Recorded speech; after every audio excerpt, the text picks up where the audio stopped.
So first of all, when did you move to California? 5 years ago. I No, thought you were just four going years back ago. and 4 years forth. ago. Mhm. So when your daughter went to school, where? Well, so good girl, Amber's I know. Amber's grown. So she went to Columbia for graduate school. Okay. She got an MBA, but she graduated in May. So she lives in Brooklyn now. My Okay. son works for Netflix. He's in LA. And I'm Okay. here in Santa Barbara. So the deal was Oh, when you're in Santa Barbara. Okay. I'm I in was Santa Barbara. wondering like where you were. Okay. I'm in Santa Barbara. So you are following your what is my favorite public Ava DuVernay? How she was a PR person and then she was for movies and films, first for people, then for movies, and then she just dived on. Yeah, you do you. Yeah, I'm next in line. I'm next in line. For sure. For sure. Oh And my God. I think the biggest lesson that I've learned, and I'm 53, is that if you wait for your dreams to manifest, that's one way of doing it, right? Right? The other way of doing it is you make it happen. You create the lane that you want to be Yeah, in. And I said that to somebody and they were like, no, they asked me what lane was I in. And I said, no, I'm gonna get a brush and make my own lane. And they're like, you can't make your own lane. And I'm like, you can. who said I can't? Mhm. Yeah. So wait a minute. How hard was it to get your husband out of Georgia? That's what I want to know. He lived in California for a long time. When Really? we reconnected, he was living in LA. He was living in LA. I was living in Atlanta. So What? no, he's been here off and on since the 90s. Okay, okay. I thought he was like rooted here because, the history, the culture. He like, nah, I let them create that. I'm gonna Yeah, take it on to Hollywood. you can, and let me say this. Carrying a name, even for anybody, when you're carrying a Yes, name, there's not a lot of autonomy, right, which is why I think it's easy for Martin to be away, or like Dexter moved away from Atlanta. right, Everybody still, including us, we still have our home in Atlanta, but we live primarily in California, and I think it's been probably really good. Sometimes it can feel a little isolating, and when right. that happens, we just kind of go an hour and a half south to LA, or we'll go up to the Bay. Yes. But Or we're to Napa. oh, you can go Or to to Napa. Napa. Napa's really gonna feel isolating. But no, this works for us, right? And Daughter, born and raised in Los Angeles, I love LA. I was the last person who thought I would ever move out of LA. ah, The last. But divorce, I was like, oh, yeah, I'm out of here because I didn't even want yeah, to breathe the same air. Okay, in the whole city. So I was like, what okay. city is next? Okay, what's next? But let me tell you what I love. My favorite part of the movie was at the end when her dad said, promise me you won't make the mistakes I made. Marry somebody, be with somebody who will support your dreams no matter what. Right. It was just that one statement for me, like that stood out of everything that was going on. So let me ask you, who was the writer of the film? Me. That's So what I thought. yeah. So Oh my goodness, look at my girl. the way it happens is um our WGA has to arbitrate. And Okay, so the story originates with me, all the characters, the character names, the story itself. I wrote the outline and the first two drafts. Bunny, my mother-in-law, passed, and okay, Hallmark took it, and it needed a polish. And I'm in the throes of family, you know, stuff in January. And so right, Nina Walkman did the polish. okay. That is nice. So where did you get this whole storyline from? Like, Well, it's did you all go to been Napa and it hit you, or you was just like, no, no. Santa Barbara, is wine country. Okay. I've And so, never been to Santa Barbara, and my ex-husband moved to Santa Barbara oh, after we got divorced, and I've so- never been there for that reason. well, that don't let that No, stop I'm you. just kidding. Don't let that stop you. No, what happened was the first African American female to ever own a winery lives here in Santa Barbara County. Her name is Iris Rudeau Vineyards. Um, Iris is in her 80s. She's originally from New Orleans. She'd left New Orleans. She actually wrote a book. Um, but she left New Orleans, moved to Los Angeles in the 70s, and was a huge part of Tom Bradley's administration. And then she went on to, she had a daughter, she was a single mom. She owned one of the first Black women to own an insurance company in Los Angeles County as well. And her daughter, she just took a trip north to Santa Barbara and found an old vineyard and with a house on it, and she bought the property, and that became Rudeau Vineyard. So having her as a dear friend um, allowed me to know a lot more about the process of winemaking, right? Right. And so when You make your own wine yet? how about no, Oh, okay. I got a lot, I'm doing a lot, and making wine is just not going to be a part of that. Low on the totem pole, huh? I can drink it well, Right. but making it, no. Okay.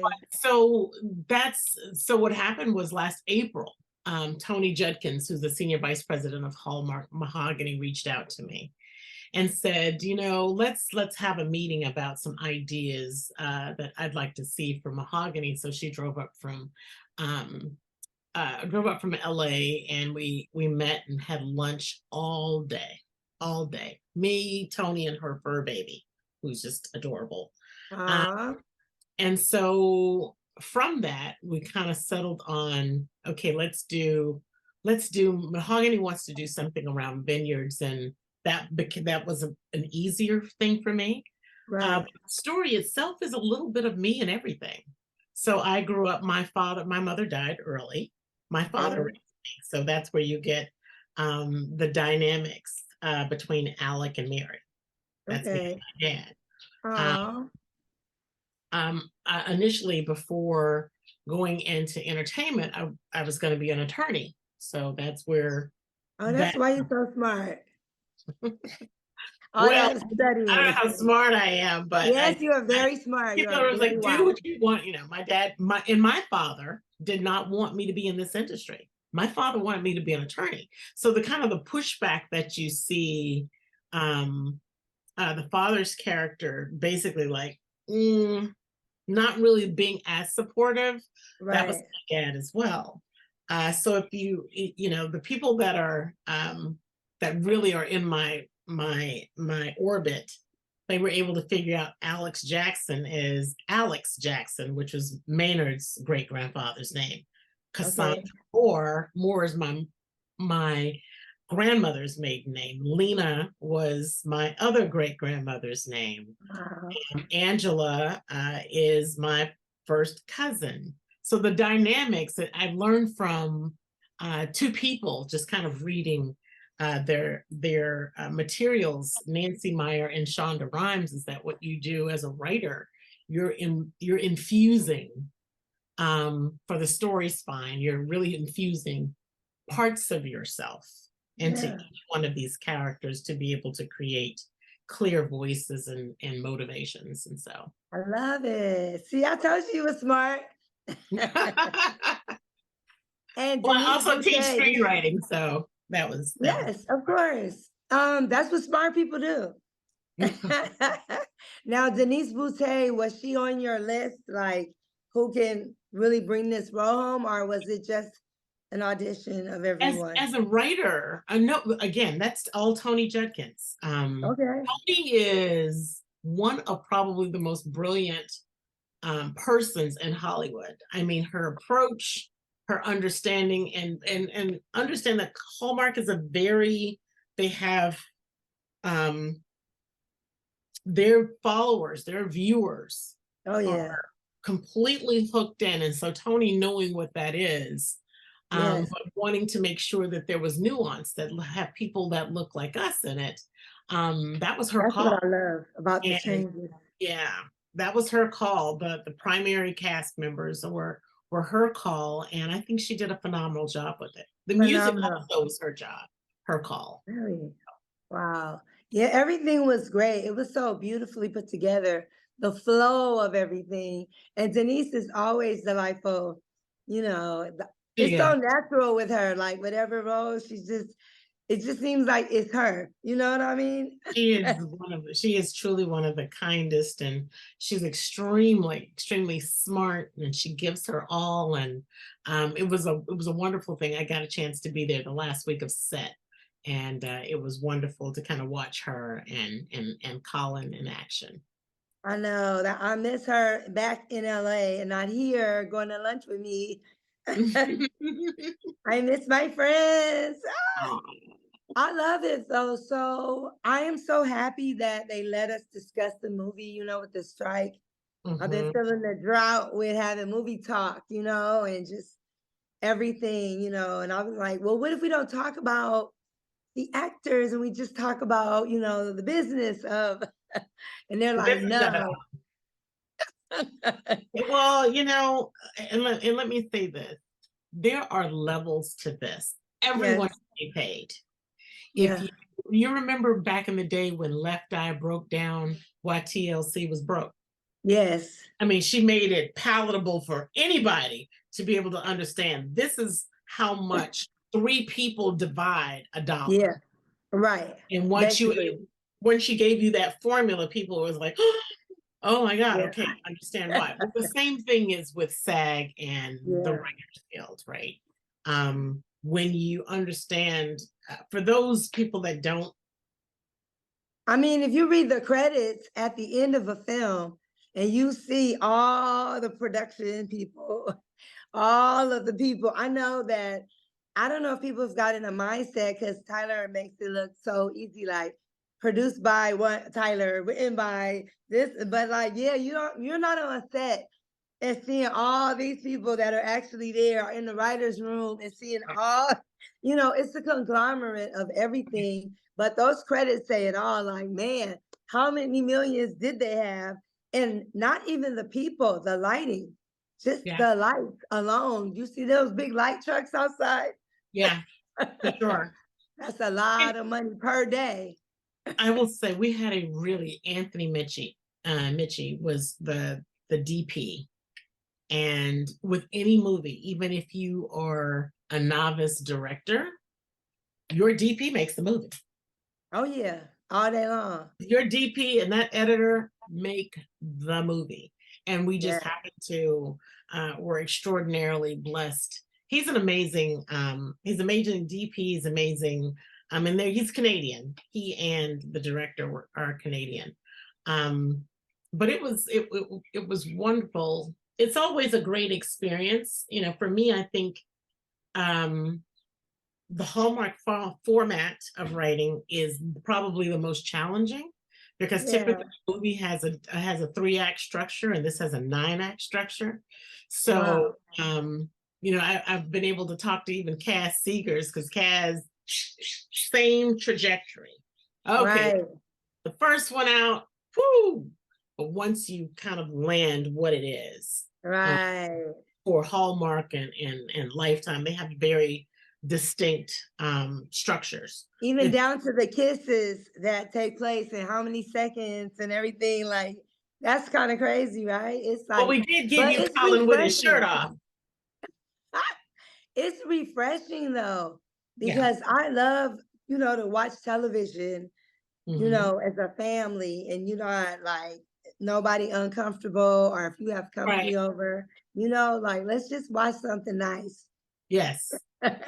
Yes. I was reading. They say you should not. They say you should not read the comments, but I was interested to know because this is the first one that was on the Hallmark Channel. The other movies have been for Hallmark, either Hallmark movies Right. or murders and mysteries, or they haven't been on the channel. This film was on the channel. Yeah. So we did well. We exceeded expectations, and I'm extremely grateful Yeah, you should be so proud of For yourself. that. I'm so proud of you right now.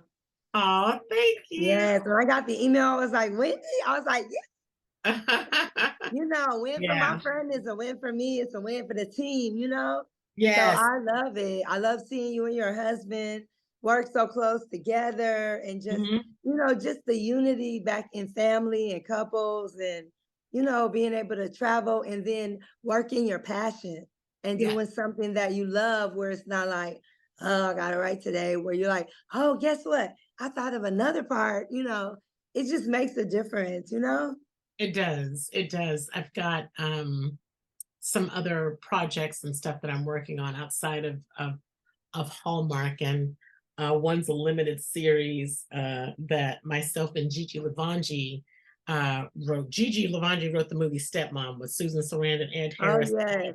I love that movie too. So she and I have written an 8 episode limited series, and with Cheryl Bayer as Cheryl Bayer, Linda Berman, and Robin Roberts are our executive producers, and Debbie Allen will be the showrunner for that. Look at you. Hey, listen, I came out here. You know what? It it's for me. My kids are now 26 and 28, Wow.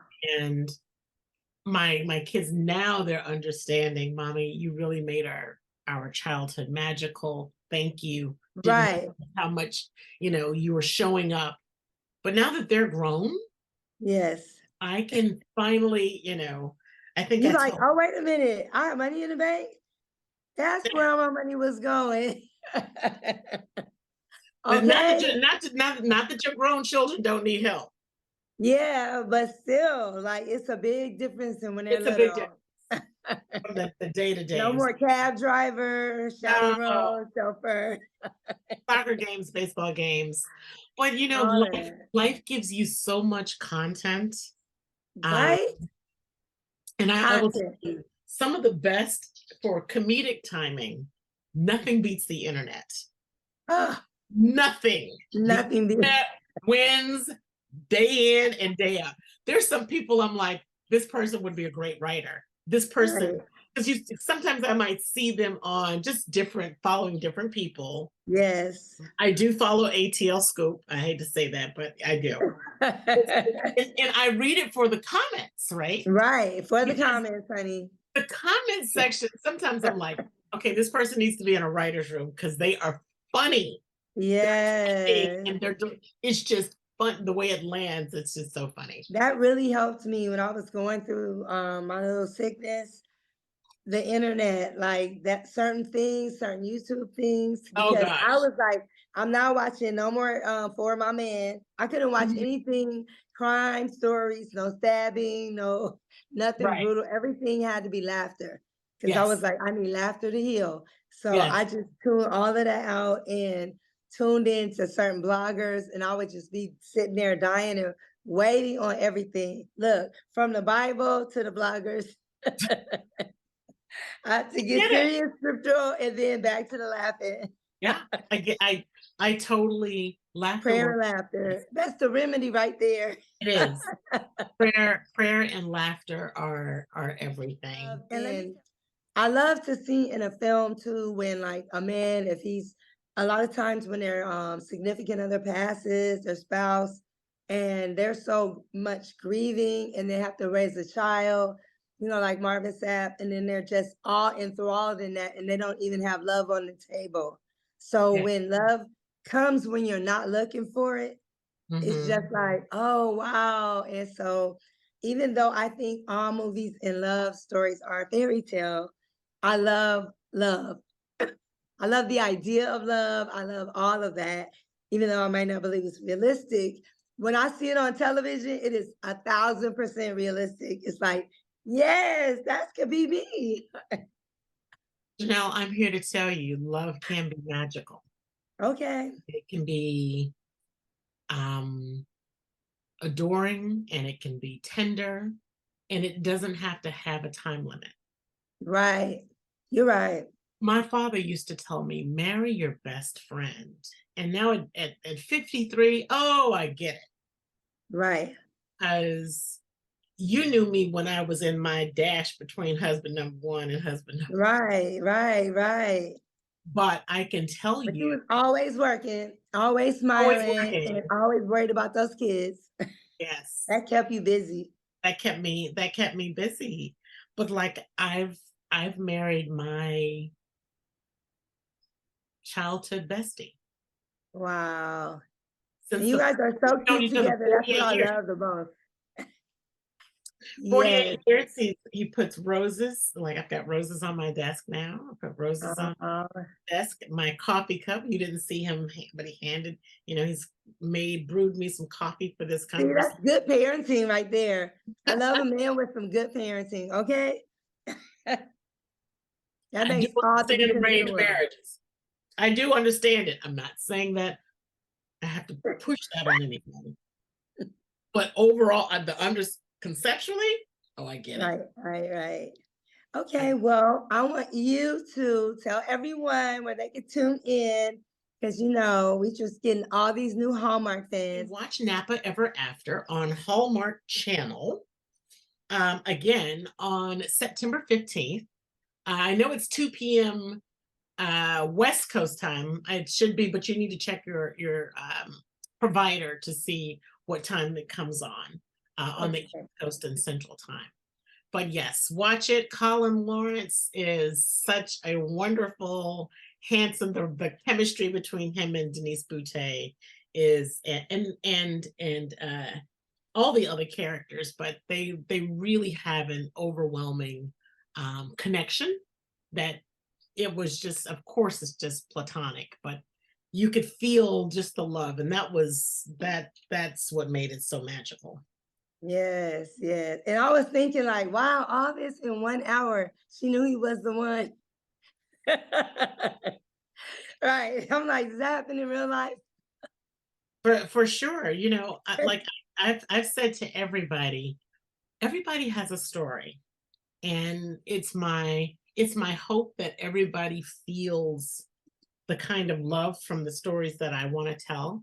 For me, it this Yes. movie resonates because Wendy as a child, and my father getting remarried, and all of those different feelings, finding that mentor. That's what Darlene Cook's character that plays Isabel is for me. Yes. Iris Rougeau is for me. She's a trusted advisor, a guide, and mentor.